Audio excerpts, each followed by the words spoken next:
I keep thinking about Siad, what you said when talking about your practicing guitar and saying I want people to know I like this piece, and as Rachel was saying as well, performing musician doesn't only mean playing the classical canon and playing your Mozart and Beethoven. Uh, being learning about composers that maybe you hadn't heard of, representing composers from different styles and different backgrounds is a part of being a good performing musician. So maybe you could speak a little bit more to the work that you and Castle Skins does to elevate composers who haven't had their fair shake. Yeah, so we don't say this like publicly, Castle of Our Skins, but we believe that Black music is for everyone. And so that means that anyone in our Boston community should have access to our performances, but it also means that we think that musicians of all races, ability levels, genders should also play the music of Black composers. And we're working to make that a reality. And we're seeing, maybe not at the pace that we would love, but we are seeing substantive change across the field being like larger classical music. And I always think about how I came to know about Castle of Our Skin. So the organization was founded in 2013 by friends who were attending New England Conservatory. And I think I learned about the organization maybe in 2017, 2018, because of blog posts that they were writing and creating about Black composers. And at the time, I was living in Georgia and studying guitar and doing uh, the music school rigmarole, as Josue said. and my guitar teacher was great. Just had no idea that there like were any Black composers, not for the guitar, but just any at all. This was before Florence Price became like canon, right? Like before she became like the it girl, I guess, in in music again. And so I had to find that out for myself. I had to look and figure out who were these composers, like did they exist. And of course now we I think we mostly know that they do exist. So it's my job to ensure that more people know earlier. And so that's the work that we're committed to doing. I want to stick with that um, because the thing that I've also heard is talking about how so much of social advocacy and justice and work goes into musicianship. It feels really, really difficult and impossible to separate what it means to be a musician and to be integrated into what is happening and what my part in that is.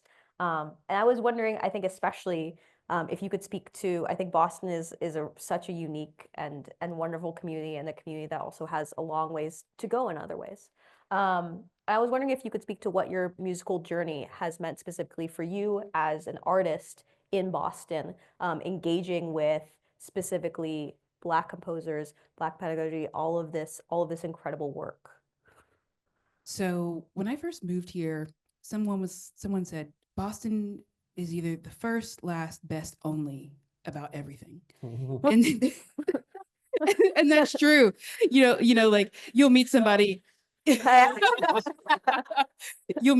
they're like, "Oh, yeah, I'm the first this," and you're like, "Of course, it's in Boston." And I really think that that means that there's so much opportunity here for people to create the versions of themselves that they want to be, and to share and explore and carve out a space for themselves to exist. I know a lot of people who work in very small nonprofits, and I work in a small nonprofit, but there's like one person nonprofits, and I think it's because they live in a city and in a state that believes that arts and culture are a vital part of our society. And so they feel supported to be able to by themselves start their nonprofit and do it and make it their job. Yeah. And that doesn't exist everywhere, but it exists in Boston. And sometimes I want people in Boston to say like, oh, we're doing good. Like we're doing a lot of positive things here. I hear a lot of, oh, such and such institution is doing poorly, and we need to do better. And it's like, yes, I totally agree. I want to encourage us to all continue to improve, and to acknowledge that we have come a long way in a lot of different ways. Yeah. Yeah, I'd love to open that up to any other panelists as well about to speak a little bit more about how your musical journey or your musicality intersects with and interacts with your work in Boston. And 10 points if you do a great Boston accent.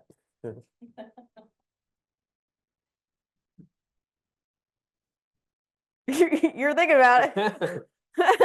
I came to Boston straight out of grad school to teach at Conservatory Lab Charter School as a part-time teacher. And so I've only been able to scratch the surface as a performer within the city in terms of like the gigging scene and all of that. Yeah, I would say the city itself, there's so many more opportunities I feel like now for especially talking about pathways, right? For young students, I feel like pathways for just college graduates. There's more organizations, there's more jobs open, there's more opportunities for folks to be able to plug into the ecosystem. I feel like when I first got here, it was still pretty, everyone was in their own silos and pretty isolated. And so I've been able to enjoy those walls and those barriers kind of breaking down over the years and being able to be more collaborative with folks who, might have gone to like the rival conservatory or work at the rival nonprofit or whatever that means. I think, and I think you would all agree that with a lot of change that's been going on, especially at the leadership level of a lot of these organizations around the city, not only in the arts sector, but just at large, I think there's a spirit of collaboration that I hear, and I think it's palpable, but I hear from many, many other people agreeing that is really refreshing and really exciting for the future of the art form, but just the arts in general and nonprofits in general. So that's kind of where I currently kind of reside in terms of my work in Boston is continuing to learn about new amazing organizations that, learning what they're doing in different neighborhoods and learning about these communities that are in places that are just really obvious, but I just never happened to think too much about. And it's pretty exciting. It's an exciting time right now. I would say that Boston has a very rich cultural history. You think about like James Brown performing at the Garden while the rest of the world was like rioting after Martin Luther King's assassination. You think about Martin Luther King and Malcolm X coming here because there was a vibrant jazz scene and people really dug the jazz scene in Boston. There's a very rich church community, which I think is based off of faith and religion. And so I bring up the history because for me, it's like 1991. 91 was the year of like prevention. And that's when a lot of nonprofits like Zumix, Artists for Humanity, a lot of other nonprofits like got their first kind of like funding. And then it was really prevention, keeping us young kids out of trouble because they were blaming everything on teenagers. And then that then allowed a space for like people to like have an action to prevent us joining gangs. Let's make music, or prevent us from like doing drugs. Let's give them a space to make music and or do art and be expressive with art. And I think that Boston is a very smart city. And so you have like the conservatory, you got Berkeley, you have all these students and people who are like studying and who are going out and creating like jam sessions and other things all around. But for me, things that stuck out was first, when I was younger, there was a thing that I was a part of at the Jorge Hernandez Center called Critical Breakdown. It was the longest running all-age open mic. And it was the first time that young people from all around the city would come together and have our own open mic.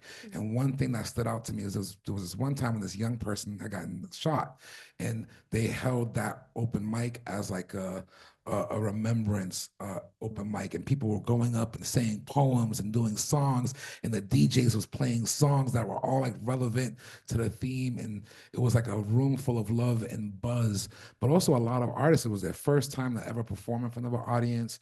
It was the first time people saw break dancing and wanted to jump into the cypher and break dance. And then after, there was a cypher where all the rappers would like rap. and freestyle and battle and see who was the best rapper. And then you want to come back next week because you practice all week to go back to the cipher and see how good you were.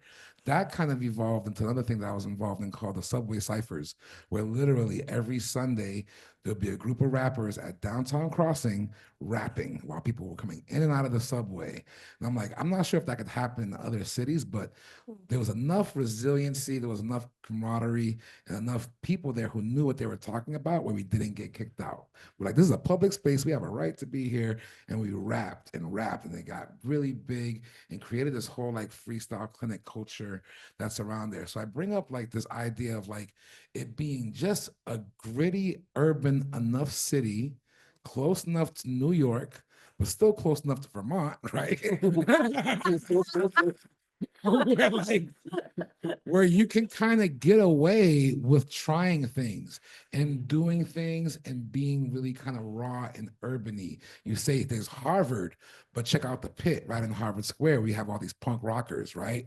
And then you think about like all these other like kind of organic subcultures that could have been a response to like these preppy places, but at the same time, they were able to coexist and still be there. And so you kind of maneuver your way through this thing where then now we have all these organizations and hip hop nonprofits and strings orchestra programs, which I think kind of all came from that gritty, like, what are we missing? What can we create?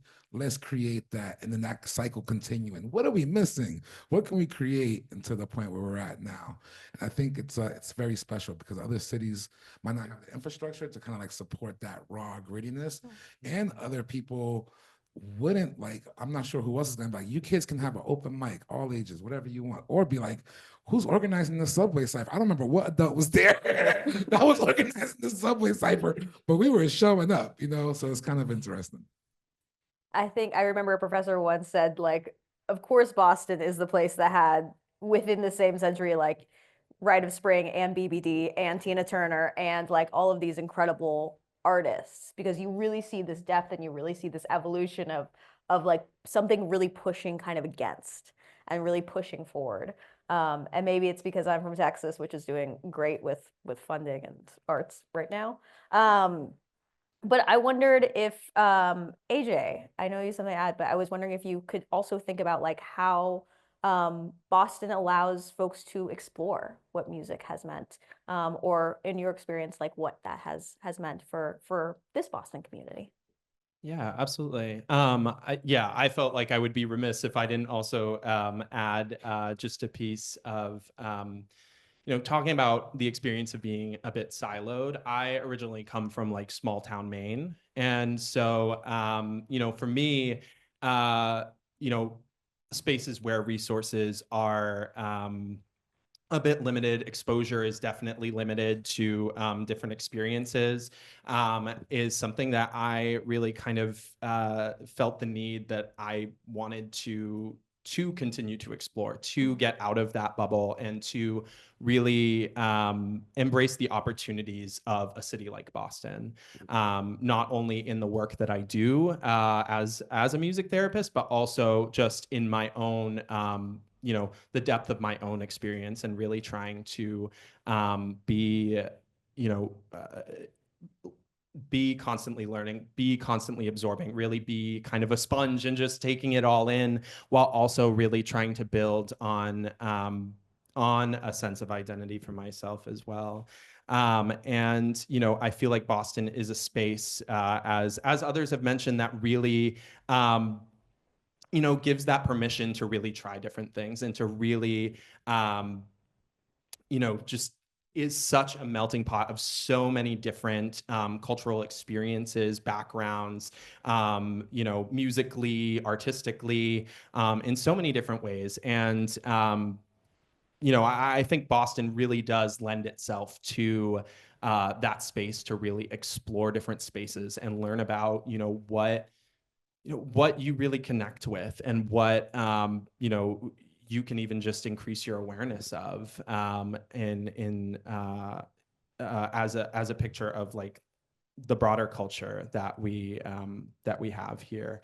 And I think that a lot of the organizations and spaces that you're hearing from today, really demonstrate just so many different avenues of how that those opportunities come up for different people that live here in the city and, you know, the people around it as well.